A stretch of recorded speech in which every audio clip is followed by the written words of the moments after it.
আসসালামু আলাইকুম সুপ্রিয় শিক্ষার্থী বন্ধুরা, সবাইকে বিদ্যাবাড়ির পক্ষ থেকে জানাচ্ছি অনেক অনেক অভিনন্দন, প্রীতি ও শুভেচ্ছা। আমরা আরেকটি গুরুত্বপূর্ণ ক্লাস নিব। আজ আমাদের সাথে একটি গুরুত্বপূর্ণ একটা মজার চমৎকার জমজমাট ক্লাস হবে বাংলা সাহিত্যের আধুনিক যুগ নিয়ে। বাংলা সাহিত্যের আধুনিক যুগ, এখন আমাদেরকে অনেক শিক্ষার্থীরা জিজ্ঞেস করে, স্যার আধুনিক যুগের লেখক কবিদের নাম মুখস্থ করা জরুরি কিনা, সন তারিখ মুখস্থ করা জরুরি কিনা, স্যার গ্রন্থগুলো কোনগুলো মুখস্থ করব, সেগুলো কি এখনই বলবো, শুরুতেই বলবো না পরে বলবো, যে কতগুলো পড়বে, কি পড়বে না পড়বে? আচ্ছা বলেই দিই, যেহেতু কথাটা বলেই ফেলেছি। এক নম্বর হলো সকল লেখক কবির তোমার সন তারিখ মুখস্থ করার কোনো দরকার নেই। সকল লেখক কবির সন তারিখ মুখস্থ করার কোনো দরকার নেই। তুমি মূলত এই যে সকল লেখক কবির জন্ম মৃত্যুর তারিখটা মনে রাখার দরকার নেই। মূলত আমি কয়েকজনকে রাখবো একদম ক্লাসিক্যাল যারা রয়েছেন, মাইকেল মধুসূদন দত্ত, বঙ্কিমচন্দ্র চট্টোপাধ্যায়, তারপরে তোমার হলো রবীন্দ্রনাথ ঠাকুর, কাজী নজরুল ইসলাম, এরকম বাছাই করা লেখক কবিদের তুমি সন তারিখগুলো মনে রাখবা, জন্ম মৃত্যুর তারিখটা বাছাই করা লেখক কবিদের।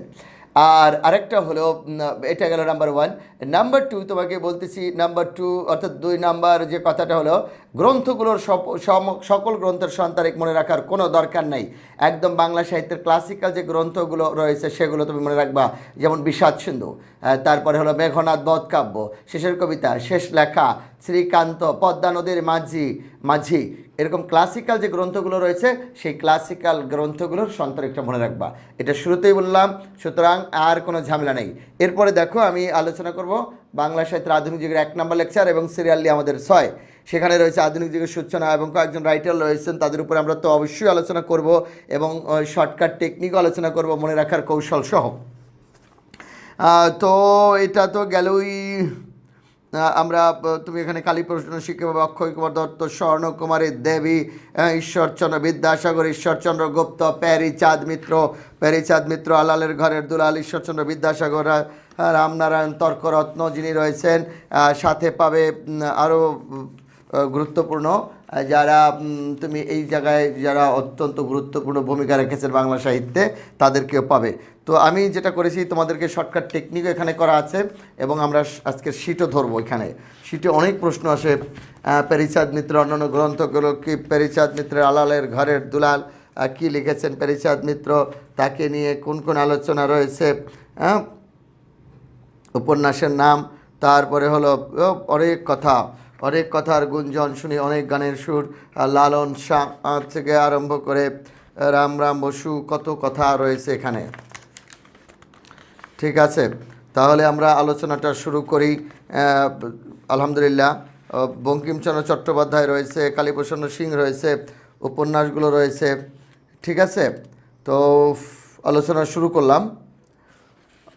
আলহামদুলিল্লাহ, এবার দেখো, তো মূল আলোচনাটা শুরু হোক। লক্ষ্য করো, সবার আগে প্রতিষ্ঠান, বাংলা গদ্যের বিকাশে বাংলা সাহিত্য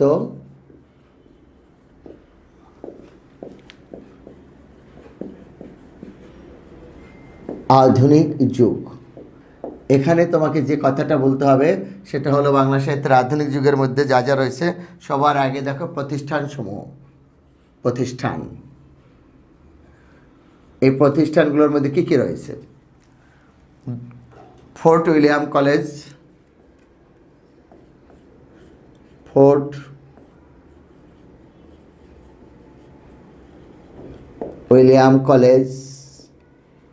তারপরে আছে শ্রীরামপুর মিশন,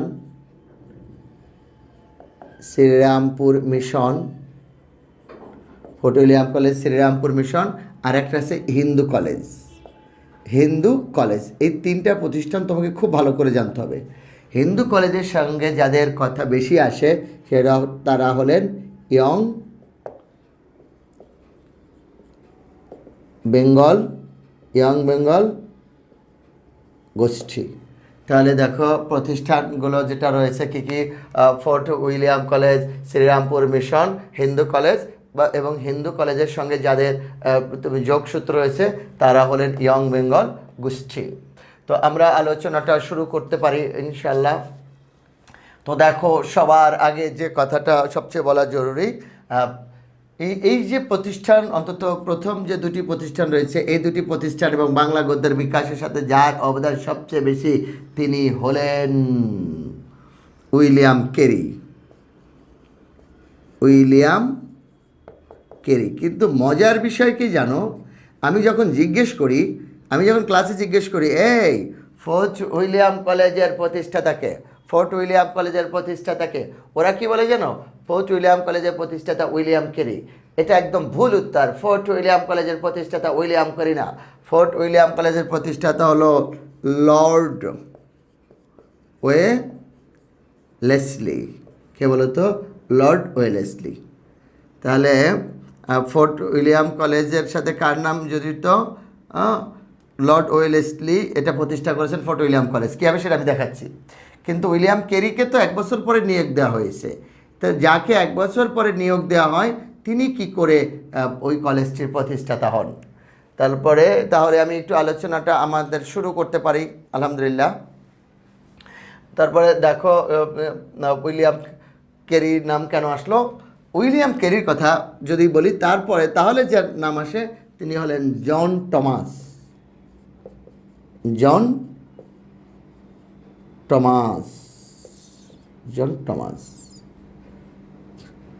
আচ্ছা, প্রথম কথাটাই শোনো। জন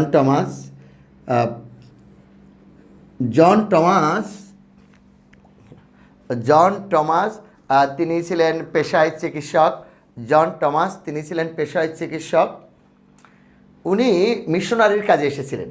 তাহলে বাংলা গদ্যের বিকাশে যাদের অবদান বেশি তারা কিন্তু মূলত খ্রিস্টান মিশনারি। দেখো, একটা কথা আগেই তোমাদেরকে বলি।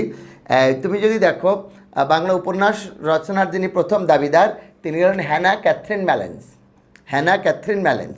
ওনারা হয়তো গদ্যটা নিয়ে কাজ করতে ওইভাবে চাননি, তারা চেয়েছেন খ্রিস্টান ধর্ম প্রচার করতে। তো হ্যানা ক্যাথরিন ম্যালেন্সের ফুলমণি ও করুণার বিবরণ তুমি যদি পড়ো, তুমি যদি ফুলমণি ও করুণার বিবরণ পড়ো, তাহলে যেটা দেখবা সেটা হলো যে শুরুতে তুমি দেখবা যে ফুলমণি ও করুণার বিবরণ, সেটা হলো ওখানে বলা আছে যে ফুলমণি খ্রিস্টান ধর্ম প্রচার করেছেন, তার কত সুখ, আর করুণা খ্রিস্টান ধর্ম প্রচার করেননি বলে তার কত দুঃখ।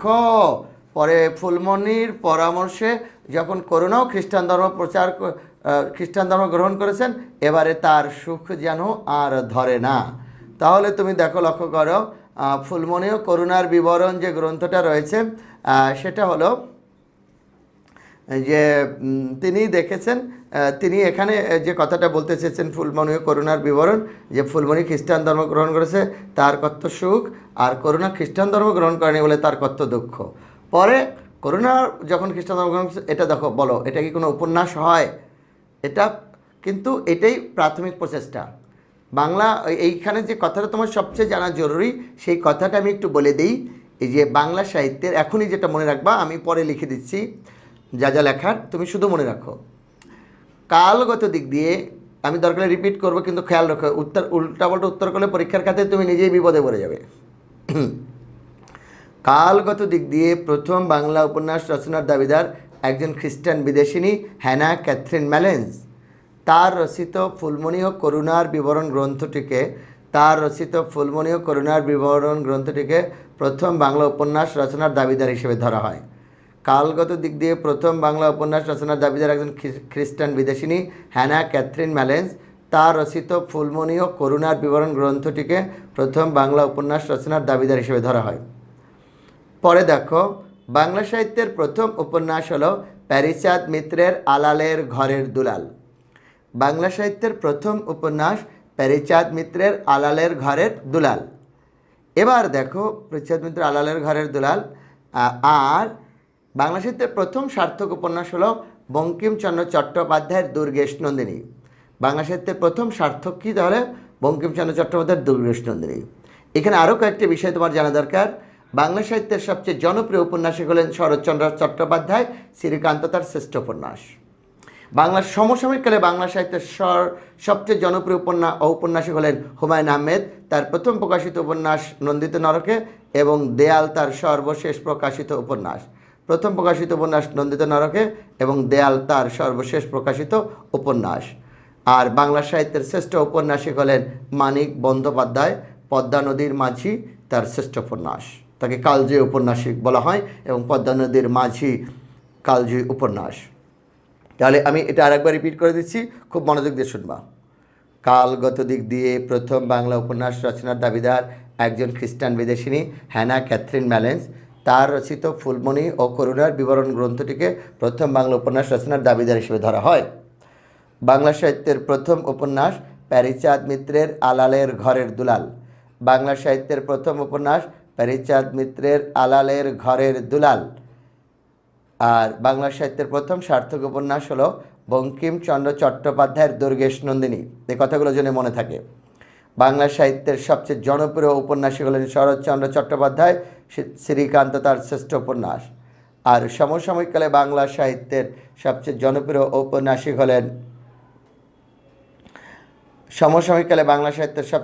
ঔপন্যাসিক হলেন হুমায়ুন আহমেদ। তার প্রথম প্রকাশিত উপন্যাসের নাম নন্দিত নরকে, এবং দেয়াল তার সর্বশেষ প্রকাশিত উপন্যাস। আর হলো বাংলা সাহিত্যের শ্রেষ্ঠ উপন্যাসিক হলেন মানিক বন্দ্যোপাধ্যায়। বাংলা সাহিত্যের শ্রেষ্ঠ উপন্যাসিক হলেন মানিক বন্দ্যোপাধ্যায়। পদ্মা নদীর মাঝি তার শ্রেষ্ঠ উপন্যাস। এই হলো তোমার মোটামুটি বাংলা উপন্যাস সম্পর্কে প্রাথমিক আলোচনাটা। তো এই আলোচনায় আমরা যাব যে প্রতিষ্ঠানগুলো নিয়ে কথা বলছিলাম, ওইখানে বলতে গিয়ে এই প্রসঙ্গটা চলে এসেছে, তাই একটু আলোচনা করে বুঝিয়ে দিলাম। আর এর মধ্যে যদি কমন পড়ে তোমরাও হিট, আমিও হিট। ওকে, আমি যা পড়াচ্ছি এর মধ্যে যদি কমন পড়ে যায় তোমরা হিট, আমি হিট ইনশাল্লাহ। এবার আসো প্রতিষ্ঠানগুলো নিয়ে। আর ওই যে উইলিয়াম ক্যারি, তো খুব মনোযোগ দিয়ে শোনো। প্রথমে এদেশে মিশনারিদের, খ্রিস্টান মিশনারিদের কাজে এসেছিলেন জন টমাস। তিনি ছিলেন পেশায় চিকিৎসক। জন টমাস, ঠিক আছে? তো চিকিৎসার কাজে এসেছিলেন। এরপরে জন টমাস আনালেন উইলিয়াম ক্যারি দেশে জুতার ব্যবসা করতেন। তো যেহেতু আমরা এই কথাটা বলতে চাচ্ছি না যে তিনি জুতার ব্যবসা করতেন, এই জন্য আমরা একটু চমৎকার বলি তিনি পাদুকা শিল্পের সঙ্গে জড়িত ছিলেন। পাদুকা শিল্প মানে জুতার ব্যবসার সঙ্গে। তো তখন এদেশে জাহাজে আসতে ইংল্যান্ড থেকে 6 মাস লেগে যেত জাহাজে। তো জাহাজের খালাসিরা ছিল বাঙালি। ইংল্যান্ড থেকে দেশে আসতে 6 মাস লেগে যেত, তখন জাহাজের খালাসিরা ছিল বাঙালি। তিনি কি করেছেন দেখো, এই খালাসিদের কাছ থেকে প্রথম বাংলা শিখলেন। পরে এদেশে এসে তিনি বিশুদ্ধ বাংলা শিখলেন রামরাম বসুর কাছে। এদেশের খালাসিরা ছিল বাঙালি, যেহেতু খালাসিদের কাছে তিনি বাংলা শিখলেন, কিন্তু বিশুদ্ধ বাংলাটা শিখলেন রামরাম বসুর কাছে। এরপরে উইলিয়াম ক্যারিকে আর পিছনে ফিরে থাকাতে হয়নি। শ্রীরামপুর মিশনের সাথে তার নাম জড়িত রয়েছে, ফোর্ট উইলিয়াম কলেজের সঙ্গে তার নাম জড়িত রয়েছে। বাংলা গদ্যের বিকাশে তার অবদান অনস্বীকার্য। তো এইখানে অনেকগুলো কথা বলা আছে, আমি হয়তো এত কথা মধ্যে বাছাই করা কথাগুলি তোমাদেরকে বলতে চেষ্টা করব, দেখি কি করা যায়। রাজা রামমোহন রায়ের অনেক গ্রন্থ রয়েছে, সাময়িকপত্র, ওগুলো নিয়ে আবার আলোচনা রয়েছে। বেদান্ত সার, বেদান্ত গ্রন্থ, বাংলা, এগুলো মনে রাখার কৌশল আমি বলে দিব। তারপরে ভট্টাচার্যের শহীদ বিচার, গোস্বামীর শহীদ বিচার, সহমরণ বিষয়ক প্রবর্তক নিবন্ধকের সংবাদ, সতীদাহ প্রথা বিলোপ প্রসঙ্গে, এটা এইরকম গ্রন্থগুলো রয়েছে, ঠিক আছে? তো আমি আলোচনাটা শুরু করি। যে কথাটা বলতে চেয়েছিলাম, দেখো ফোর্ট উইলিয়াম কলেজ, প্রথম কথাটি শুনে নাও, আলোচনাটা শুরু করি। তাহলে সন্তারিখ পরে লিখে দিচ্ছি আর কী কী তথ্য আছে। এদেশে আসা প্রাথমিক আলোচনাটা একটু শুনে নাও, তাহলে তোমাদের মনে থাকবে। এদেশে আসা ইংরেজ সিভিলিয়ানদের শিক্ষা তাদের দেশে পুরোপুরি সমাপ্ত হতো না। এদেশে আসা ইংরেজ সিভিলিয়ানদের শিক্ষা তাদের দেশে পুরোপুরি সমাপ্ত হতো না। তার উপর এদেশের ভাষা ও সংস্কৃতি সম্পর্কে যথেষ্ট ভালো ধারণা না জন্মালে উপমহাদেশে ব্রিটিশ শাসনের ভিত মজবুত হবে না। এ কারণে লর্ড ওয়েলেসলি প্রতিষ্ঠা করেন ফোর্ট উইলিয়াম কলেজ। 1800 সালে 4 মে কলেজটি প্রতিষ্ঠিত হয়ে 24 নভেম্বর এর কার্যক্রম শুরু হয়। 1800 সালের 4 মে কলেজটি প্রতিষ্ঠিত হয়ে 24 নভেম্বর এর কার্যক্রম শুরু হয়। 1801 সালে ফোর্ট উইলিয়াম কলেজে বাংলা বিভাগ খোলা হলে উইলিয়াম কেরিকে এ বিভাগের প্রধান হিসেবে নিযুক্ত করা হয়। 1808 থেকে 1815 খ্রিস্টাব্দের মধ্যে উইলিয়াম কেরির তত্ত্বাবধানে, দেখো এই গ্রন্থগুলোর মূল্য কত, 1801 থেকে 1815 খ্রিস্টাব্দের মধ্যে উইলিয়াম কেরির তত্ত্বাবধানে 8 জন গদ্য লেখক 13টি গদ্য গ্রন্থ রচনা করে বাংলা গদ্যের প্রভূত উন্নতি সাধন করেন বলে এই সময়কে ফোর্ট উইলিয়াম পর্বের স্বর্ণ যুগ বলে অভিহিত করা হয়। 1801 থেকে 1815 খ্রিস্টাব্দের মধ্যে। তাহলে আবারও বলি তোমাদেরকে, এই কথাগুলো মনে রাখার চেষ্টা করো। সেটা হলো যে আবারও শোনো। আচ্ছা, তাহলে এর আগে একটা কথা শুনে নাও। কলেজটির নামকরণ কেন ফোর্ট উইলিয়াম কলেজ করা হয়েছে? প্রাচ্যে মানে হলো আমাদের অংশটাকে, এই অংশটাকে বলা হয় প্রাচ্য, মাঝের অংশটাকে বলা হয় মধ্যপ্রাচ্য পৃথিবীর, আর যত পশ্চিমে যাবে এটা হলো ওয়েস্টার্ন কান্ট্রি বলা হয় পাশ্চাত্য প্রাচ্য, আর এইদিকের দূরের অংশগুলো জাপান, কোরিয়া তোমরা জানো, এটাকে বলা হয় দূর প্রাচ্য। প্রাচ্যে ব্রিটিশ রাজের সামরিক শক্তির সবচেয়ে বড় নিদর্শন ফোর্ট উইলিয়াম দুর্গ। কলেজটি এ দুর্গের অভ্যন্তরে প্রতিষ্ঠা করা বলা হয় বলে এর নামকরণ করা হয় ফোর্ট উইলিয়াম কলেজ। প্রাচ্যে ব্রিটিশ রাজের সামরিক শক্তির সবচেয়ে বড় নিদর্শন ফোর্ট উইলিয়াম দুর্গ। কলেজটি এ দুর্গের অভ্যন্তরে প্রতিষ্ঠা করা হয় বলে এর নামকরণ করা হয় ফোর্ট উইলিয়াম কলেজ। এটা নামকরণ করা হয় তৃতীয় জর্জের নামানুসারে কলেজটির নামকরণ করা হয়। তাহলে দেখো একটা কথা শোনো, ইংরেজরা খুবই চালাক ছিল। তো আরেকটা কথা, তোমরা জানো 18 বছর বয়সে আমরা ম্যাচিউরড হই, 18 বছর বয়সে ভোটার। কিন্তু দেখো এই যে ওরা দেশ রেখে আসলো মেয়েদের হাতে, রানীদের হাতে, একের পর এক রানী দেখবা, আর সমস্ত পুরুষরা, কারণ সারা ওয়ার্ল্ড তাদের নিয়ন্ত্রণ ইংরেজরা নিয়ে নিয়েছে, সারা পৃথিবী। বলা হয় ব্রিটিশ সাম্রাজ্যের ভিত, ব্রিটিশ সাম্রাজ্যের সূর্য কখনো অস্ত যায় না। তো এত বড় সাম্রাজ্য শাসাতে তাদের লোক দরকার, বুঝছো? এত বড় সাম্রাজ্য তারা শাসন করবে, তো সেই ক্ষেত্রে একটু কথা না বললেই নয়। দেখো ব্রিটিশ সাম্রাজ্যে তো এই যে তো আবার তো এখন দেখো সমস্ত পুরুষ বের হয়ে গেছে, বিরুদ্ধরা বের হয়ে গেছে, মেয়েদের হাতে রাষ্ট্র, এখন তাও শাসন করতে পারতেছে না। তখন কাদেরকে নিয়ে আসবে?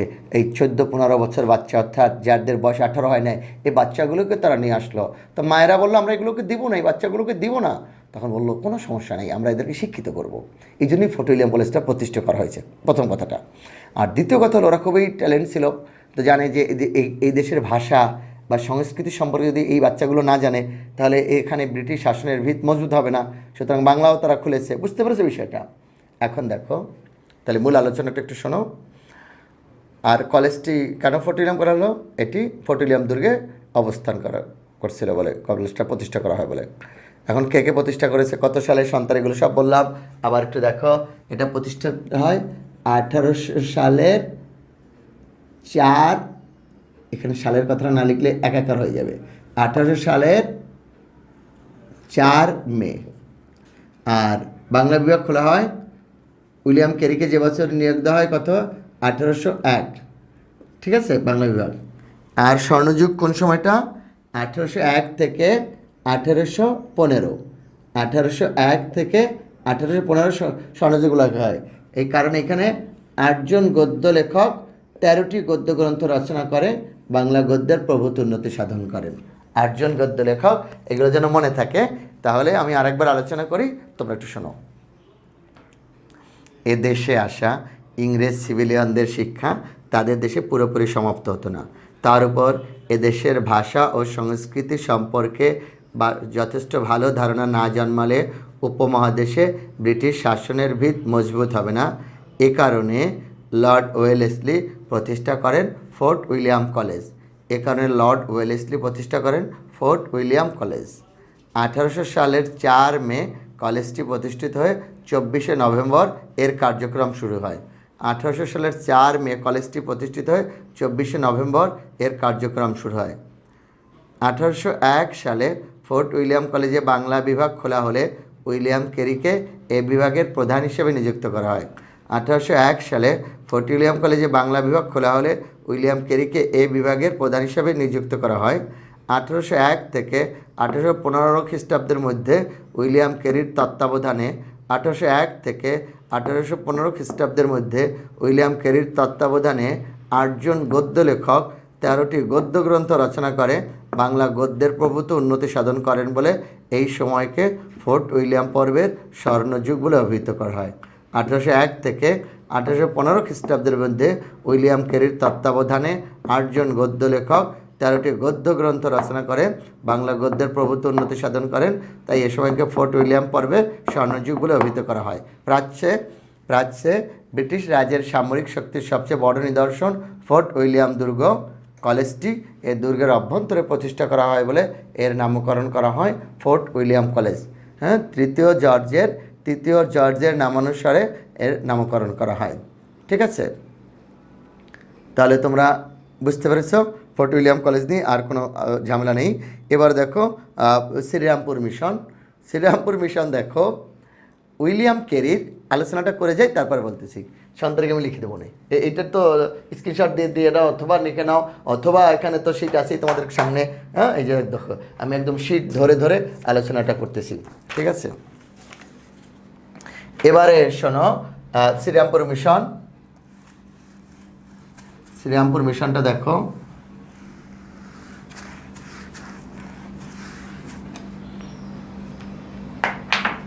শ্রীরামপুর মিশনটা একটু দেখবা।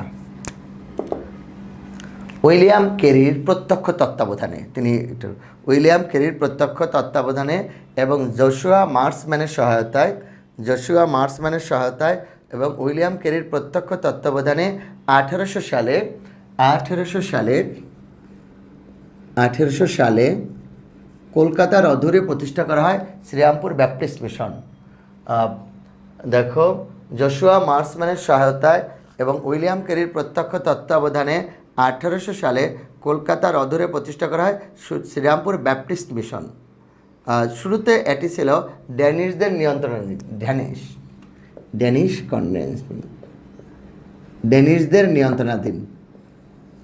1808 সালে এটি ড্যানিশদের কাছ থেকে ইংরেজদের নিয়ন্ত্রণে চলে যায়। 1808 সালে এটি ড্যানিশদের কাছ থেকে ইংরেজদের নিয়ন্ত্রণে চলে যায়।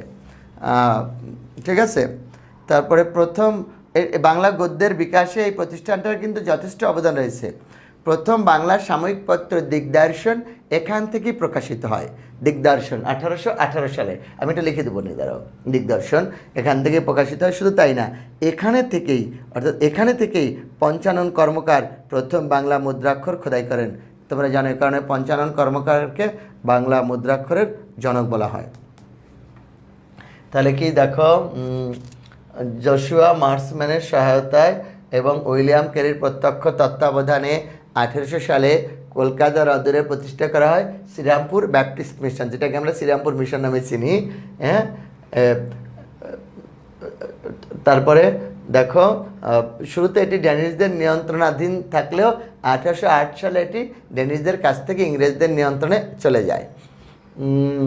বাংলা গদ্যের বিকাশে প্রতিষ্ঠানটির যথেষ্ট অবদান রয়েছে। প্রথম বাংলা সাময়িক পত্র দিগদর্শন এখান থেকে প্রকাশিত হয়। এখানে থেকেই পঞ্চানন কর্মকার প্রথম বাংলা মুদ্রাক্ষর খোদাই করেন। এ কারণে পঞ্চানন কর্মকারকে বাংলা মুদ্রাক্ষরের জনক বলা হয়। আর তাকে করেছিলেন, তোমরা জানো, চার্লস উইলকিন। তিনি তাকে পৃষ্ঠপোষকতা দান করেছিলেন, তিনি নেপথ্য থেকে কাজ করেছিলেন। এবারে দেখো, যে কথাটা একটু বলতেছিলাম, একটু লক্ষ্য করে শুনলেই হবে, তুমি আর ঝামেলা নেই। তাহলে 1808, 1818 ড্যানিশ, এটা মনে গেছে। এবার দেখো দিগদর্শন এটা প্রকাশিত হয় 1818। কেউ বলে স্যার সমাচার দর্পণ এটা কত সালে প্রকাশিত হয়? সমাচার দর্পণ এটাও এটাও 1818 সালে সমাচার দর্পণ। সমাচার সমাচার সমাচার দর্পণ। তাহলে প্রথম বাংলা সাময়িক পত্র দিগদর্শন এখান থেকে প্রকাশিত হয়, আবার সমাচার দর্পণও এখান থেকে প্রকাশিত হয় 1818। ঠিক আছে, তাহলে আমি তোমাদেরকে সম্ভবত এটা বোঝাতে পেরেছি। আর হিন্দু কলেজের সঙ্গে যার নাম জড়িত, দেখো ইয়ং বেঙ্গল গোষ্ঠীর সঙ্গে, তিনি হলেন হিন্দু কলেজের তৃতীয় শিক্ষক, চতুর্থ শিক্ষক ডিরোজিও ডিরোজিও ডিরোজিও ডিরোজি তার ডিরোজি সরি দাঁড়াও, নাম বানানটা অন্য, ডিরোজি। তার বাবা ছিলেন ফ্রিঙ্গি, ফ্রিঙ্গি মানে পর্তুগিজ, আর মা ছিলেন এদেশীয়। তার বাবা ছিলেন পর্তুগিজ দ্যাট মিনস ফ্রিঙ্গি, আর মা ছিলেন এদেশীয়। তো চতুর্থ শিক্ষক হিসেবে ডিরোজি ও যোগদান করেন। তো এখানে আরেকটি কথা বলা রয়েছে, সেটা হলো যে তার ভাবধারা পুষ্ট, তিনি যে জ্ঞানটা বিতরণ করেছিলেন, তার যে মতাদর্শ, তো তার যে ভাবধারা পুষ্ট, যে এটা ভাবধারা পুষ্ট, তার যে চিন্তা চেতনা যে মানুষগুলোর মধ্যে, তাদেরকেই বলা হয়, ও তার ছাত্রদের মধ্যে, তিনি মাত্র 21 বছর বয়স ছিল, তার প্রভাবটা যে পড়েছিল, সেই প্রভাবপুষ্ট শিক্ষার্থীদেরকে বলা হয় ইয়ং বেঙ্গল গোষ্ঠী। এদের মধ্যে উল্লেখযোগ্য অনেকেই, মাইকেল মধুসূদন দত্ত সহ অনেকেই উল্লেখযোগ্য রয়েছেন। তাহলে হিন্দু কলেজের চতুর্থ শিক্ষক ছিলেন ডিরোজিও, তার ভাবধারা পুষ্ট শিক্ষার্থীদেরকে বলা হয় তোমার ইয়ং বেঙ্গল গোষ্ঠী। ঠিক আছে, তো এই অংশটা তোমরা নিশ্চিতভাবে বুঝতে পেরেছ, আর কোনো সমস্যা নাই। মাইকেল মধুসূদন দত্ত কিন্তু পরে আবার এই জায়গাটা থেকে ইউটার্ন করেছিলেন, এবং তিনি এই আবার ইয়ং বেঙ্গল গোষ্ঠীকে ব্যঙ্গ করে লিখেছিলেন একেই কি বলে সভ্যতা। ভূদেব মুখোপাধ্যায় সহ অনেক বিখ্যাত ব্যক্তিরা এই জায়গাটার সাথে, এদের সাথে যুক্ত ছিলেন। তো এই হলো তোমার প্রতিষ্ঠান। এবার আমরা এক এক করে যাব মূল আলোচনায়। উইলিয়াম কেরির নাম তো বলাই আছে। উইলিয়াম কেরির 2টা গ্রন্থ রয়েছে, ইতিহাসমালা, কথোপকথন। তো তোমরা মনে রাখতে পারো, উইলিয়াম কেরির যে গ্রন্থ ইতিহাস কথা কয়, ইতিহাসমালা, কথোপকথন। উইলিয়াম কেরি ইতিহাস কথা কয়, তাহলে ইতিহাসমালা, কথোপকথন, এটা হলো উইলিয়াম কেরির গ্রন্থ। এবার আমরা একটু রাজা রামমোহন রায় যাব। ঠিক আছে, রাজা রামমোহন রায় আলোচনা হবে, এবং সেটার জন্য আমি টেকনিকও অ্যাপ্লাই করব তোমাদের। দেখি টেকনিকগুলো অ্যাপ্লাই করলে তোমাদের মনে থাকবে। এরপর ঈশ্বরচন্দ্র গুপ্ত সম্পর্কে অনেক আলোচনা রয়েছে, এক চমৎকার একটি আলোচনা, এবং ওনার উপরে ভুল করে হলে আসে, কারণ 2 যুগের মিলনকর্মী নবাব ফয়জুলনেসা রয়েছে অনেক। এবারে আমরা আলোচনায় যাব আমাদের একদম কাঙ্ক্ষিত লক্ষ্যে, রাজা রামমোহন রায়। রাজা রামমোহন রায়ের অবদান অনেক আসলে। তিনি সমাজ সংস্কারক, আবার বাংলা গ্রামারের ব্যাকরণের লেখক। তিনি, তোমরা জানো, প্রথম বাঙালি কর্তৃক যে ব্যাকরণ রচিত হয়েছে, গৌড়ীয় ব্যাকরণ, তার রচয়িতা হলেন রাজা রামমোহন রায়। এর বাইরেও তিনি সতীদাহ প্রথা নিয়ে তিনি কাজ করেছেন, এবং তাকে দিল্লির সম্রাট, তাকে মোগলদের সর্বশেষ সম্রাট তাকে পাঠিয়েছিলেন প্রতিনিধি করে ইংল্যান্ডে, এবং তিনি সেখানে আসলে মারা যান আর কি। এই হলো মোটামুটি তোমার রাজা রামমোহন রায়। তো রাজা রামমোহন রায়ের যে গ্রন্থগুলো আছে, তো একটু আগেই আমি বলেছি, আগে একটু লিখে দেই, তোমাদেরকে টেকনিকে লিখে দেই, তারপরে তুমি তাহলে তোমার পড়তে সুবিধা হবে। রাজা রামমোহন রায় একটু দেখো।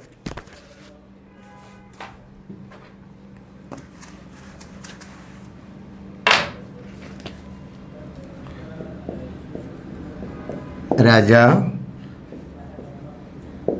রামমোহন রায় 1772 থেকে 1833। 1772, 1833। দেখো, তো আমি যেটা বলতেছিলাম,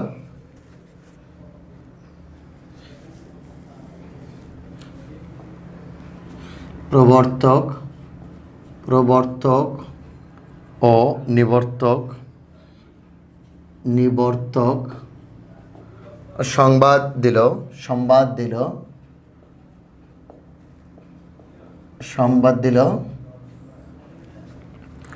রায় ভট্টাচার্য আর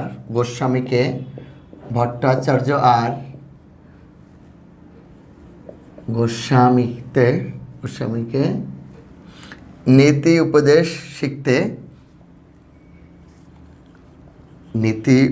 শিখতে আমি যেটা যে আন্ডারলাইন করার দরকার করতেছি, নীতি উপদেশ শিখতে পথ্য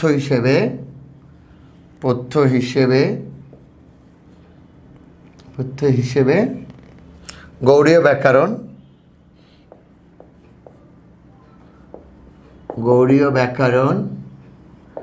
ব্যাকরণ এবং বেদান্ত গ্রন্থ পড়তে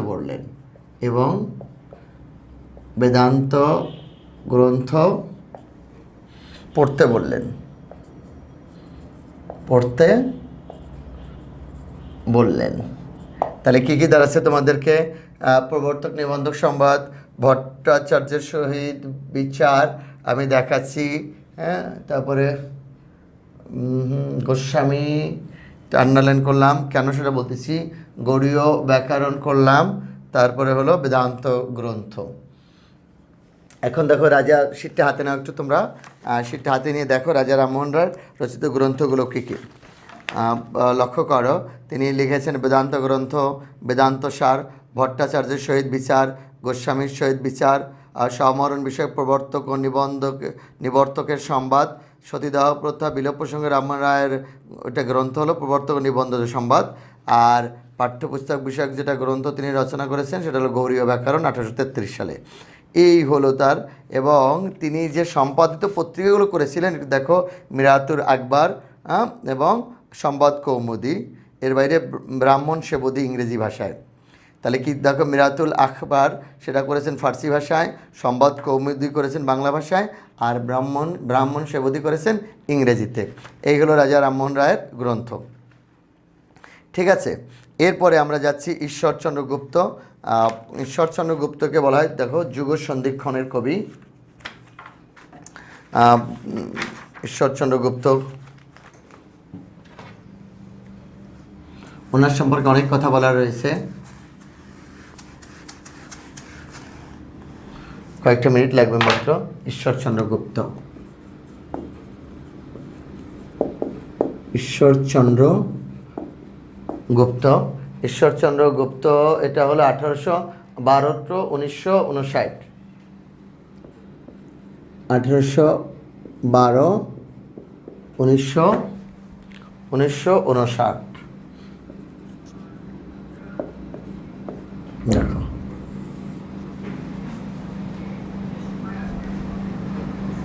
সরি, এটা 1800 হবে রে, কী করে আর 1900 হয়?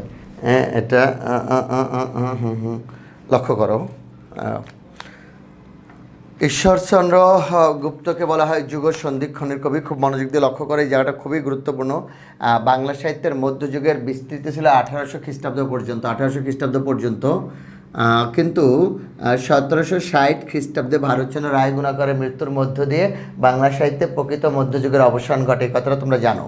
অপরদিকে 1801 সালে ফোর্ট উইলিয়াম কলেজে বাংলা বিভাগ খোলার মধ্য দিয়ে বাংলা সাহিত্যে আধুনিকতার সূত্রপাত ধরালো। প্রকৃত আধুনিকতা সে আরও পরে, মূলত 1861 সালে মাইকেল মধুসূদন দত্তের মেঘনাদ বধ কাব্য প্রকাশের মধ্য দিয়ে বাংলা সাহিত্যে প্রকৃত আধুনিকতার সূত্রপাত। মাঝের যে 100 বছর, অর্থাৎ 1761 থেকে 1860, এই যে মাঝের যে 100 বছর, এই 100 বছরকে বলা হয় যুগ সন্ধিক্ষণ। এই 100 বছরকে বলা হয় যুগ সন্ধিক্ষণ। কবি ঈশ্বরচন্দ্র গুপ্তের আবির্ভাব ও তিরোভাব এই সময়ের মধ্যে হয়েছিল বলে তাকে যুগ সন্ধিক্ষণের কবি বলা হয়। কবি ঈশ্বরচন্দ্র গুপ্তের আবির্ভাব এবং তিরোভাব এই সময়ের মধ্যে হয়েছিল বলে তাকে যুগ সন্ধিক্ষণের কবি বলা হয়। এই জন্য তার উপরে এত ইয়ে। তো দেখো, ঈশ্বরচন্দ্র গুপ্তের মধ্যে দুই যুগের প্রভাব পড়েছিল। তিনি স্বাধীনতার কথা বলেছিলেন, কিন্তু দেখো আধুনিক যুগের একটা মূল বৈশিষ্ট্য হলো স্বাধীনতা, দেশপ্রেম, মানবতা। স্বাধীনতা, স্বাধীনতা, দেশপ্রেম, মানবতা, নগরকেন্দ্রিক জীবন ব্যবস্থা, যান্ত্রিক সভ্যতা, ব্যক্তি স্বাতন্ত্র্যবোধ, এইগুলো। অর্থাৎ ঈশ্বরচন্দ্র গুপ্ত স্বাধীনতার কথা বলেছিলেন বলতে, দেশ স্বাধীনের কথা, কিন্তু পরক্ষণেই সে আদর্শ থেকে বিচ্যুত হয়ে পড়েছিলেন। ঈশ্বরচন্দ্র গুপ্ত কিন্তু স্বাধীনতার কথা বলেছিলেন, ওটা কিন্তু পরক্ষণেই সে আদর্শ থেকে বিচ্যুত হয়ে পড়েছিলেন। তিনি কী করলেন দেখো, একবার তিনি বলেছিলেন স্বদেশী কুকুর ধরি, দেশপ্রেমের কথা দেখো কীভাবে বলেছেন, স্বদেশী কুকুর ধরি বিদেশি ঠাকুর ফেলিয়া। পরক্ষণেই সে আদর্শ বিচ্যুত হয়ে তিনি রানী ভিক্টোরিয়াকে উদ্দেশ্য করে বললেন, তুমি মা কল্পতরু, আমরা তোমার পোষা গরু।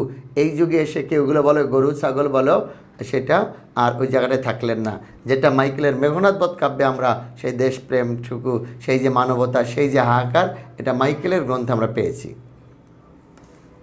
তো এই হলো ওইটা। আর নিজে একটা পত্রিকা, তার সবচেয়ে বড় অবদান হলো ঈশ্বরচন্দ্র গুপ্তের বাংলা ভাষার প্রথম দৈনিক পত্রিকা সংবাদ প্রভাকরের প্রকাশক হিসেবে। সংবাদ প্রভাকর পত্রিকাটি তার সম্পাদনায় 1831 খ্রিস্টাব্দে প্রথমে সাপ্তাহিক, পরের সপ্তাহে দুবার, এবং 1839 খ্রিস্টাব্দে এইটি দৈনিক পত্রিকায় রূপান্তরিত হয়। সংবাদ প্রভাকর পত্রিকাটি 1831 খ্রিস্টাব্দে প্রথমে সাপ্তাহিক, পরের সপ্তাহে দুবার, এবং 1839 খ্রিস্টাব্দে এটি দৈনিক পত্রিকায় রূপান্তরিত হয়। হ্যাঁ, ঈশ্বরচন্দ্র গুপ্তের সংবাদ প্রভাকর। তো আমরা আর তার কাব্যের সংখ্যাও খুব বেশি না, নেহাত কয়েকটা। সংবাদ, বোধেন্দু বিকাশ, তারপরে হিত প্রভাকর, এগুলো হলো তার এটা। তো আমরা একটু লিখে দেই, দেখো 100 ইসে লিখে দিই তোমাদের।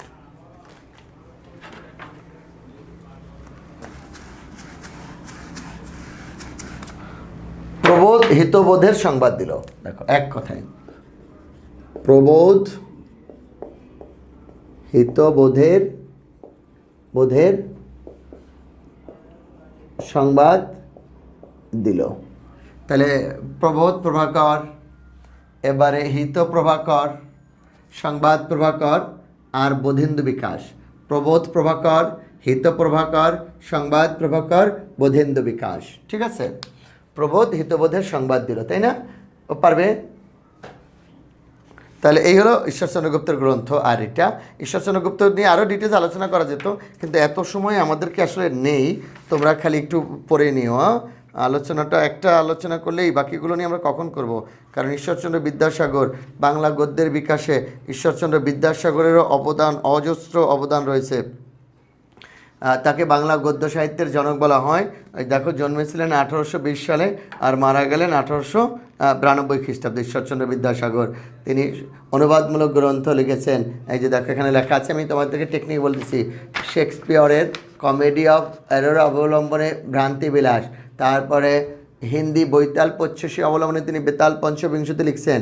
সমাজ সংস্কারের বিষয়ক গ্রন্থ লিখছেন। তারপরে স্কুল পাঠ্যমূলক গ্রন্থ লিখছেন। কালিদাসের অভিজ্ঞান শকুন্তলম অবলম্বনে তিনি অভিজ্ঞান শকুন্তলা লিখছেন। এমনকি তিনি বাংলা মৌলিক গ্রন্থ লিখেছেন। মৌলিক তার স্কুল পাঠ্যমূলক তো আছেই, বর্ণমালা পরিচয়, বোধোদয়, এগুলো। আর আরেকটা কথা তোমাকে বলি, তার মৌলিক গ্রন্থ হলো, একমাত্র মৌলিক বিখ্যাত যেটা, সেটা হলো প্রভাবতী সম্ভাষণ। ঈশ্বরচন্দ্র বিদ্যাসাগর সারা জীবন ভালোবেসেছিলেন মানুষকে। শেষ জীবনে তিনি মানুষের উপরে বিশ্বাস হারিয়ে ফেলেছিলেন। এ সময়ে তার সুখ দুঃখের সাথী হয় তারই বন্ধু কন্যা 2.5 বছরের প্রভাবতী। কিন্তু তার মৃত্যুতে ঈশ্বরচন্দ্র বিদ্যাসাগর শোকে ভেঙে পড়েন। তিনি বাংলা গদ্যে রচনা করেন এক অমর শোকগাথা, প্রভাবতী সম্ভাষণ। এটি শুধু বিদ্যাসাগরের না, এটি বাংলা সাহিত্যেরও শ্রেষ্ঠ মৌলিক গ্রন্থগুলোর মধ্যে অন্যতম, প্রভাবতী সম্ভাষণ। তারপরে বিবাহ বা বিধব প্রচলিত হওয়া উচিত কিনা এতদ বিষয়ক প্রস্তাব, বহু বিবাহ রহিত হওয়া উচিত কিনা এতদ বিষয়ক প্রস্তাব, এগুলো তার সমাজ সংস্কারকমূলক গ্রন্থ। যখন তিনি এগুলো লিখতেছেন, তখন তাকে একদম তুলোধুনো করে ফেলতেছে সমাজের যারা গোড়াপন্থী মানুষ ছিল। বিদ্যাসাগর এদের বিরুদ্ধে কলম ধরলেন, তিনি এদের জবাব দিলেন। অতি অল্প হইল কিন্তু সমালোচনার জবাব যখন থামে না তখন তিনি আবার লিখলেন, আবার অতি অল্প হইল। এখন এইখানে যে বিষয়টা তোমাকে মনে রাখতে হবে, ঈশ্বরচন্দ্র বিদ্যাসাগরের, দেখো ঈশ্বরচন্দ্র বিদ্যাসাগর, তাকে বলা হয়, দেখো তাকে বলা হয় বাংলা গদ্য সাহিত্যের জনক। ঈশ্বরচন্দ্র বিদ্যাসাগরকে বলা হয় বাংলা গদ্য সাহিত্যের জনক। শুধু তাই না, এখানে যে বিষয়টা তোমার জন্য জরুরি, তার উপাধি হলো বাংলা গদ্য সাহিত্যের জনক বা গদ্যের জনক। তাকে তিনি সমাজ সংস্কারক মূলত। তার ছদ্মনাম কি দেখো, কস্যচিৎ উপযুক্ত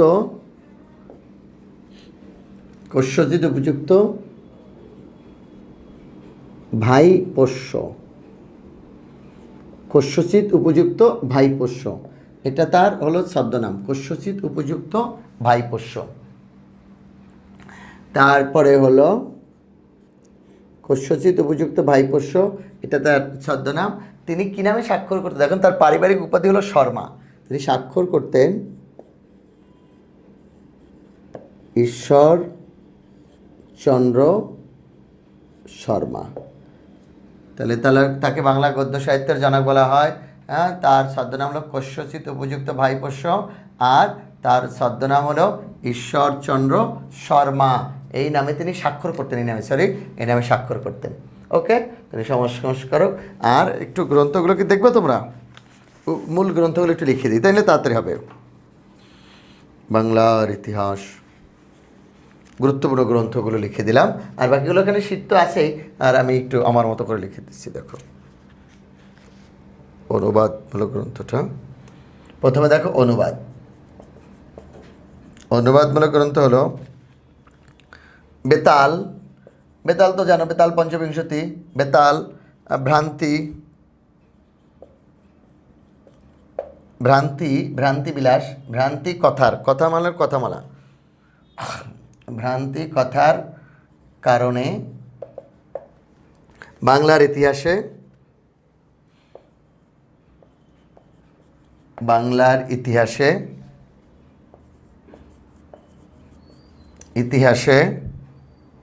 শকুন্তলা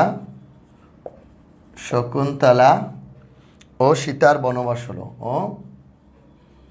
সীতার বনবাস হলো। তাহলে বেতাল ভ্রান্তি কথার কারণে বাংলার ইতিহাসে শকুন্তলা ও সীতার বনবাস হলো। ঠিক আছে, সীতার বনবাসটা এটা তিনি রামায়ণ থেকে নিয়েছিলেন মূলত। এই গেল তোমার এটা। আচ্ছা, আরেকটু লিখি, স্কুল পাঠ্য মৌলিক গ্রন্থগুলো একটু লিখে দিই। তাহলে বেতাল ভ্রান্তি কথার কারণে বাংলার ইতিহাসে শকুন্তলা ও সীতার বনবাস হলো। এবার দেখো, স্কুল পাঠ্য ও মৌলিক রচনা। স্কুল পাঠ্য মৌলিক রচনা কি হলো দেখো, শব্দমঞ্জুরি, শ্লোক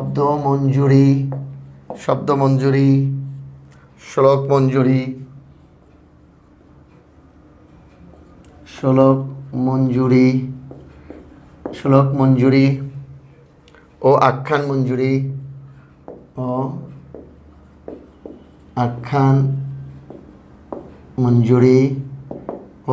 মঞ্জুরি, বর্ণ পরিচয় ঘটিয়ে, এই যে বর্ণ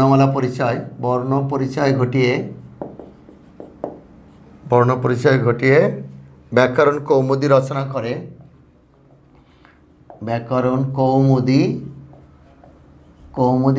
করে। বোধোদয় হলো।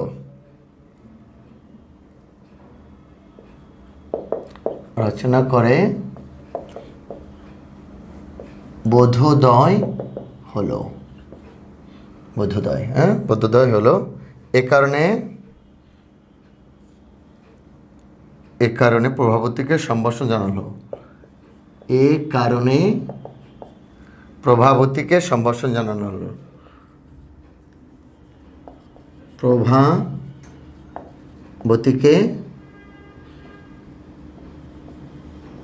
সম্ভাষণ জানানো হলো।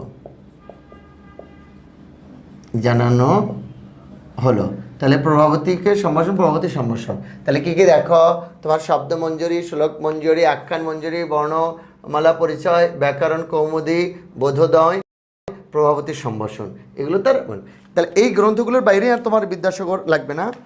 রাজা রামমোহন রায়, ঈশ্বরচন্দ্র বিদ্যাসাগর গেলেন, ঈশ্বরচন্দ্র গুপ্ত গেলেন, ঈশ্বরচন্দ্র বিদ্যাসাগর গেলেন। আচ্ছা, অক্ষয় কুমার দত্ত, একটু শীতটা ধরো হাঁকতে, একটা পত্রিকার জন্য লাগবে তত্ত্ববোধিনী পত্রিকা। আর হলো উপন্যাস নিয়ে কিছু কথাবার্তা বলা আছে, ওই যে উপন্যাস কীভাবে আসলো সেই বিষয়টা আমরা তো একটু আলোচনা শুরুতে করেছিলাম।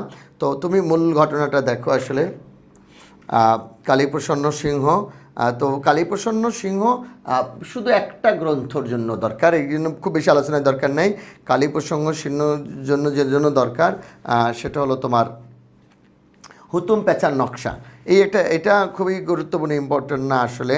তারপরে তোমার মহর্ষি দেবেন্দ্রনাথ ঠাকুর দুটা পত্রিকা, তত্ত্ববোধিনী সভা এবং তত্ত্ববোধিনী পত্রিকার জন্য তিনি প্রতিষ্ঠাতা। সঞ্জীব চট্টোপাধ্যায়ের বিখ্যাত গ্রন্থ পালামৌ, বঙ্কিমচন্দ্র চট্টোপাধ্যায়ের বড় ভাই, তিনি পালামৌ যাচ্ছিলেন। তো এটা একটা ভ্রমণ কাহিনী, আসলে একটা বিখ্যাত ভ্রমণ কাহিনী পালামৌ। একটু ভ্রমণ কাহিনীটা আন্ডারলাইন করে রাখো, পালামৌ। স্বর্ণকুমারী দেবী একটু লাগবে। স্বর্ণকুমারী দেবীটা লাগবে হলো তিনি বাংলা সাহিত্যের প্রথম সার্থক মহিলা ঔপন্যাসিক, মূলত বঙ্কিম রবীন্দ্রনাথের তিনি দিদি। তো স্বর্ণকুমারী দেবীকে একটু লাগতেছে, আমরা একটু লিখে দিই তোমাকে, ঠিক আছে? স্বর্ণকুমারী দেবীর মূলত উপন্যাসগুলোই এটা, এখানে উপন্যাসগুলো দেয়া নেই, কিন্তু আমরা একটু লিখে দিছি তার উপন্যাসগুলো। স্বর্ণকুমারী দেবী দেখো, হুগলির ইমামবাড়ি, দ্বীপ মেবার রাজ, তারপরে ফুলের মালা, ছিন্ন মুকুর, বিচিত্র পট, সাব্বিরের দিন রাত। আচ্ছা, এটা লিখতে গেলে সময় লেগে যাবে অনেক। তারপরে মাধবীলতা, স্বপ্নবাণী। তো আমি একটু বলে নিই, তোমরা ধীরে ধীরে পজ দিয়ে দিয়ে লিখে নিও। হুগলির ইমামবাড়ি, দ্বীপ মেবার রাজ পার্কে ফুলের মালা বিক্রি করে ছিন্ন মুকুলের মতো বিচিত্র কাটে সাব্বিরের দিন রাত। বড় হবার ইচ্ছে থেকেই মাধবীলতাকে স্বপ্নবাণী শোনায়। আবার শোনো, হুগলির ইমামবাড়ি, দ্বীপ মেবার রাজ পার্কে ফুলের মালা বিক্রি করে ছিন্ন মুকুলের মতো বিচিত্র কাটে সাব্বিরের দিন রাত। মানে বিচিত্রা, বড় হওয়ার ইচ্ছে থেকেই সে মাধবীলতাকে স্বপ্নবাণী শোনায়। এই হলো তোমার স্বর্ণকুমারী দেবী গেল। তারপরে নবাব ফয়জুন্নেসা চৌধুরী তুমি যদি দেখো তাহলে তিনি হলেন, তার বিখ্যাত উপন্যাস একটি গ্রন্থ ফয়জুন্নেসার অরূপ জালাল, সেটা হলো অরূপ জালাল হলো তার উপন্যাস। এই গেল। আর পেরিচাঁদ মিত্রের মূল উপন্যাসটা হলো আলালের ঘরের দুলাল। এর বাইরেও তিনি লিখেছেন আধ্যাত্মিকা, তারপরে হলো তোমার বামাতোষিণী, গীতার অভেদী গ্রন্থ, তারপরে যৎকিঞ্চিৎ মদ খেয়ে বড় দায়, যে মদ খাওয়া বড় দায়, জাত থাকার কী উপায়। তাহলে একটু করতে পারো তোমরা। আবার দেখো, পেরিচাঁদ মিত্রের গ্রন্থগুলো সেটা দেওয়া আছে, আমি শুধু টেকনিকটা বলতেছি, তোমরা শুধু একটু মিলিয়ে নাও। আলালের ঘরের দুলাল আধ্যাত্মিক উপন্যাসে বামাতোষিণী, গীতার অবধি, বামারঞ্জিকার যৎকিঞ্চিৎ মদ খেয়ে জাত হারালো। ঠিক আছে? তো যেটা বলতেছিলাম আবার একটু শোনাও। আলালের ঘরের দুলাল আধ্যাত্মিক উপন্যাসে বামাতোষিণী, গীতার অবেদী, রামারঞ্জিকায় যৎকিঞ্চিৎ মদ খেয়ে জাত হারালো। তো এটা তোমরা পারবে।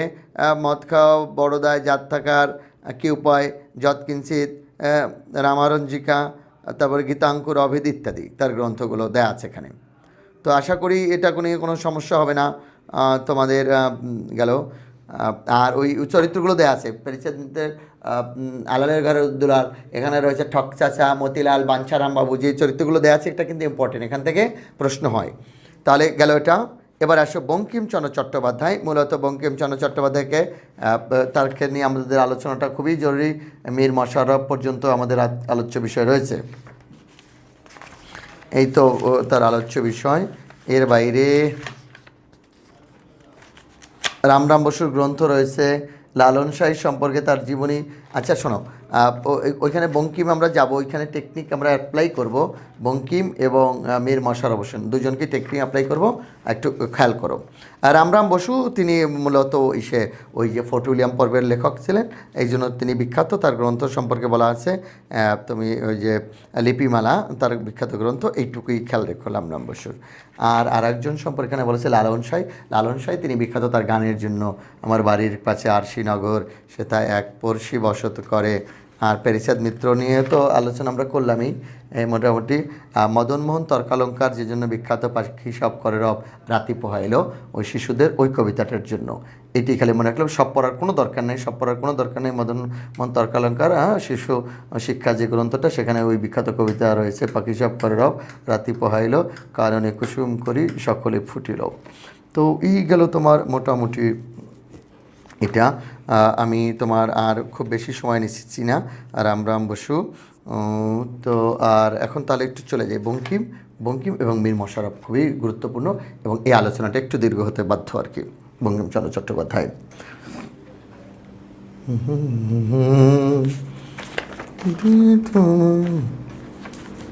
এরপরে আলোচনা মাইকেল সম্পর্কে, যাকে দিয়ে হলো মোটামুটি। দেখো বঙ্কিমচন্দ্র চট্টোপাধ্যায়,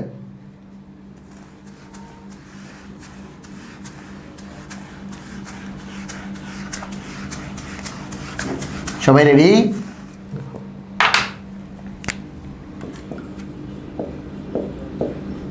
বঙ্কিমচন্দ্র চট্টোপাধ্যায় 1838 থেকে 1896, আমি জানি, আবার কনফার্ম হয়ে নিলাম, 1894। দেখো বঙ্কিমচন্দ্র চট্টোপাধ্যায়কে বলা হয়, তার উপাধি দেখো, বাংলার স্কট, বাংলার স্কট, আধুনিক বাংলা উপন্যাসের জনক। বঙ্কিমচন্দ্র চট্টোপাধ্যায়কে বলা হয় বাংলার স্কট, আধুনিক বাংলা উপন্যাসের জনক। ওকে, আর তার ছদ্মনাম কি? এখন বঙ্কিমচন্দ্র চট্টোপাধ্যায়ের ছদ্মনাম হলো ছদ্মনাম কমলাকান্ত। এখন তোমরা প্রশ্ন করতে পারো, স্যার বাংলার স্কট বলা হয় কেন? কারণ দেখো, পাশ্চাত্য সাহিত্যিক ওয়াল্টার স্কটের রোম্যান্স ধর্মী উপন্যাস অবলম্বনে তিনি বাংলাতে রোমান্টিক উপন্যাস, রোমান্স তো বুঝাতে পারবো একটু পরেই, দুর্গেশ নন্দিনী বাংলা সাহিত্যের, কপালকুণ্ডলা বাংলা সাহিত্যের প্রথম রোমান্টিক উপন্যাস। কীভাবে একটা উদাহরণ দিই তাহলে বুঝতে পারবা। পরন্ত বিকেল, সূর্যের লাল আভাটা মেয়েটার মুখমণ্ডলে, মেয়েটাকে আসতেছি, পরন্ত বিকেল, সূর্যের লাল আভাটা মেয়েটার মুখমণ্ডলে, তার দীঘল কেশরাশি সমুদ্রের বাতাসে হেলে দুলে পড়ছে। তো এমন সময় হেলে দুলে পড়ছে, এমন সময় একদিকে বিজন বন, অন্যদিকে বিস্তীর্ণ জলরাশি, মাঝখানে মেয়েটা, তার মুখমণ্ডল লাল আভায়, এই যে প্রথম দেখা, এই যে ভালো লাগা, এই যে এটাই হলো বাংলাদেশের প্রথম রোম্যান্স। আর ওই যে মেয়েটা কথা বলেছিল, পথিক তুমি পথ হারাইয়াছ, এটা হলো আধুনিক বাংলা সাহিত্যের প্রথম রোম্যান্টিক সংলাপ। তো রোম্যান্স, এই অংশটা তো তুমি বুঝতেই পারলে, কোনো সমস্যা নাই। তো আমরা একটু আলোচনায় যাব বিহারীলাল চক্রবর্তীর, বঙ্কিমের উপন্যাসগুলো আমি টেকনিকে লিখে দেবো, এবং তার তিনি যে গদ্য গ্রন্থ করেছেন সেটাও। তো এই টেকনিকটা লেখার জন্য আমরা একটু সময় নিচ্ছি, বুঝছো? বোর্ডে লিখতে গেলে তো একটু সময় লাগবে, সেই জন্য আমরা একটু লিখে দিচ্ছি, তারপর আমি টেকনিক আলোচনা করতেছি। একটু বিদায় নিচ্ছি, দাঁড়াও আগে লেখার জন্য। দেখো বঙ্কিমকে, তাহলে বঙ্কিমের উপন্যাস এবং বাংলা গদ্যে কিন্তু বিকাশে তার অবদান যথেষ্ট। তো তোমরা একটু দেখো, কারণ বাংলা সাহিত্যের প্রথম সার্থক উপন্যাস বঙ্কিমচন্দ্র চট্টোপাধ্যায়কে দিয়ে শুরু হয়েছে, আমি সেই আলোচনায় যাব। প্রথম রোমান্টিক উপন্যাস তিনি লিখেছেন, প্রথম সামাজিক উপন্যাসও বঙ্কিম লিখেছেন, সেই কথাটা আমরা আলোচনা করব। এবং বিখ্যাত উদ্ধৃতি, পথিক তুমি পথ হারাইয়াছ, অথবা তুমি অধম তাহলে উত্তম না হইব কেন। অধিকাংশ ছেলেমেয়ে কি লেখে জানো? তুমি অধম তাহলে উত্তম হইব না কেন হবে না, তুমি অধম তাহলে উত্তম না হইব কেন, ঠিক আছে? তো লাইনটা যেন মনে থাকে। তো যাই হোক, এখন দেখো প্রবন্ধ কাব্য। বঙ্কিম কমলাকান্তের দপ্তরে পত্র লিখে জবানবন্দি দিয়ে সাম্য মানস সরোবরে লতায় বসে বঙ্গদেশে ধর্মতত্ত্বের বিবিধ রহস্য উদ্ঘাটন করলেন। এখন এখানে একটা কথা আছে, কিন্তু বঙ্কিমচন্দ্র চট্টোপাধ্যায় কাব্য লিখেছেন। বঙ্কিমচন্দ্র চট্টোপাধ্যায়ের প্রথম প্রকাশিত কাব্যগ্রন্থের নাম ললিতা তথা মানস। এই যে ললিতা, এটা তার কাব্য, মানস তার কাব্য, এবং সাম্য তার একটি বিখ্যাত কাব্য। ললিতা এবং মানস তার প্রথম প্রকাশিত কাব্যগ্রন্থ। একই সাথে দুইটা গ্রন্থ প্রকাশিত হয়, দুইটা আলাদা আলাদা গ্রন্থ। সাম্য তার একটি কাব্য। আবার দেখো, বঙ্কিম কমলাকান্তের দপ্তরে পত্র লিখে জবানবন্দি দিয়ে সাম্য মানস সরোবরের লতায় বসে বঙ্গদেশে ধর্মতত্ত্বের বিবিধ রহস্য উদ্ঘাটন করলেন। এখন তুমি দেখো কি কি: কমলাকান্তের দপ্তর, কমলাকান্তের জবানবন্দি, আর এগুলো তো কাব্য বলেছেই। বঙ্গদেশে মানে বঙ্গদেশের কৃষক, ধর্মতত্ত্ব অনুশীলন, বিবিধ বিবিধ প্রবন্ধ, বিবিধ সমালোচনা, রহস্য, লোক রহস্য, বিজ্ঞান রহস্য, এটা। আর উপন্যাস দেখো, রাজা রামমোহনের স্ত্রী, রামমোহন, এটা রাজমোহন স্ত্রী। তাহলে তোমার দেখো, আচ্ছা আমি একটু পরে বলি এটা উপন্যাসগুলো। রাজমোহনের স্ত্রী যুগল দেবী চৌধুরানী ও দুর্গেশ নিন্দনীর নিকট আনন্দের সাথে গান ধরলেন। কৃষ্ণ আইলা রাধার কুণ্ডে, মৃণাল রাজা ইন্দিরা, সীতার বিষেতে শেখর রজনীকা।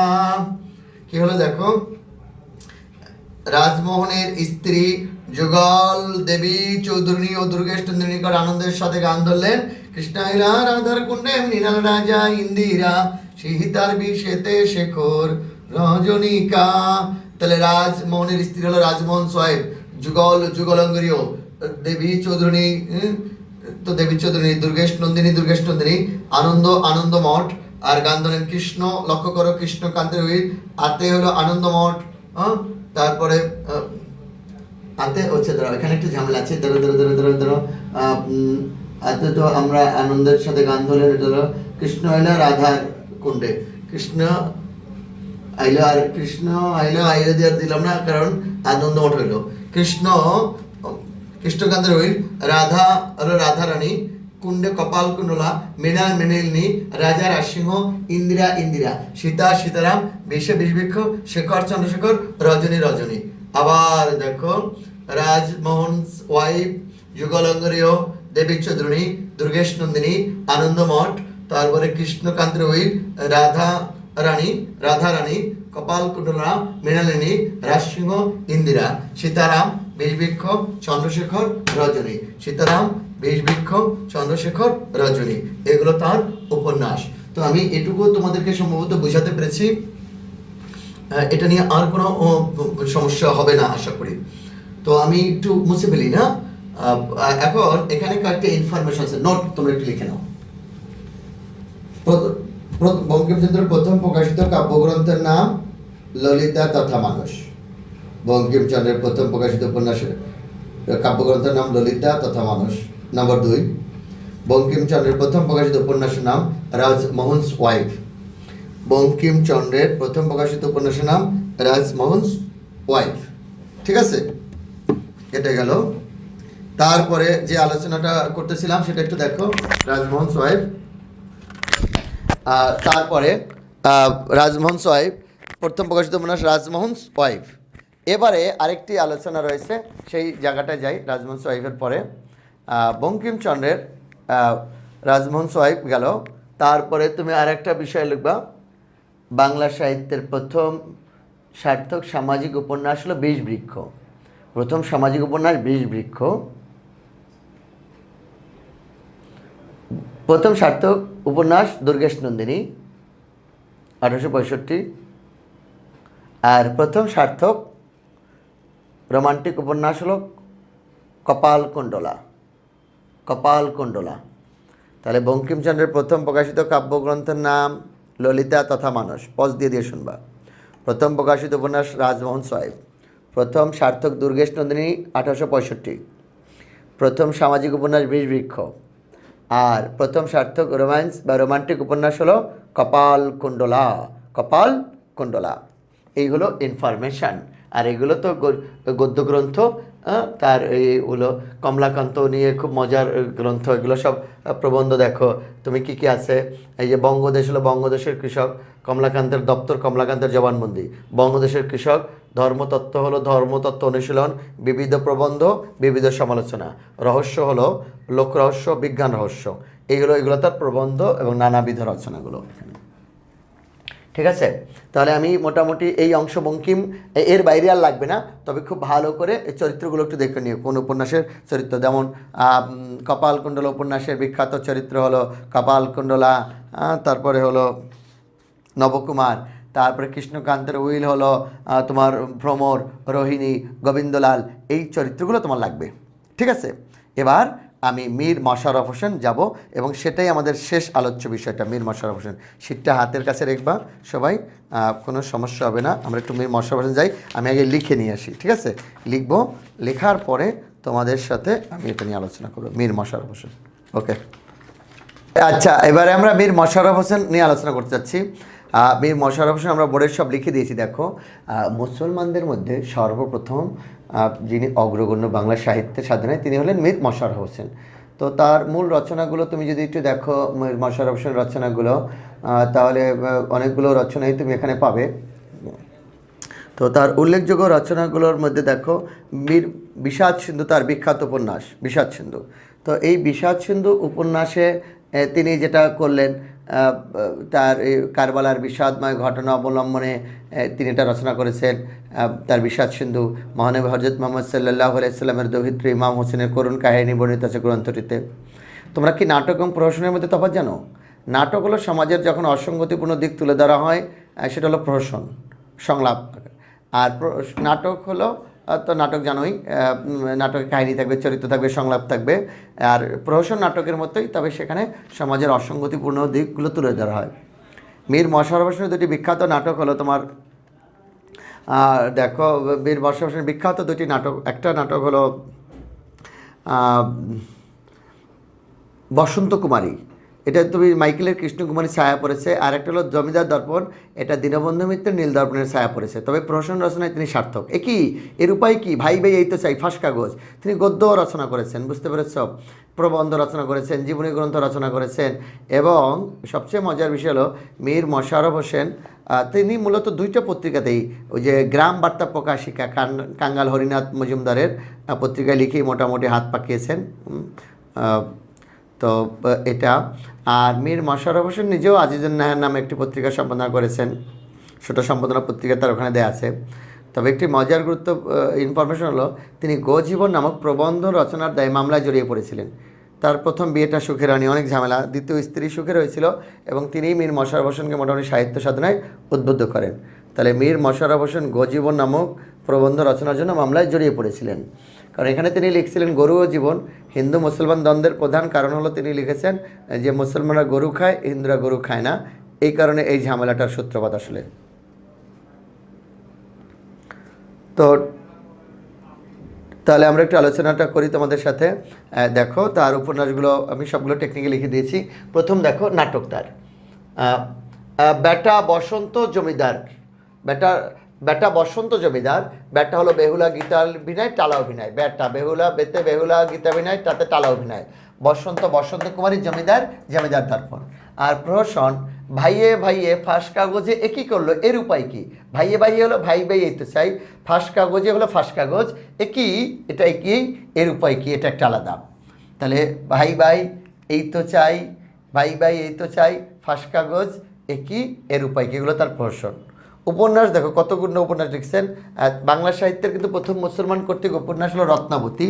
এটি মীর মশাররফ হোসেনের প্রথম উপন্যাস, রত্নাবতী।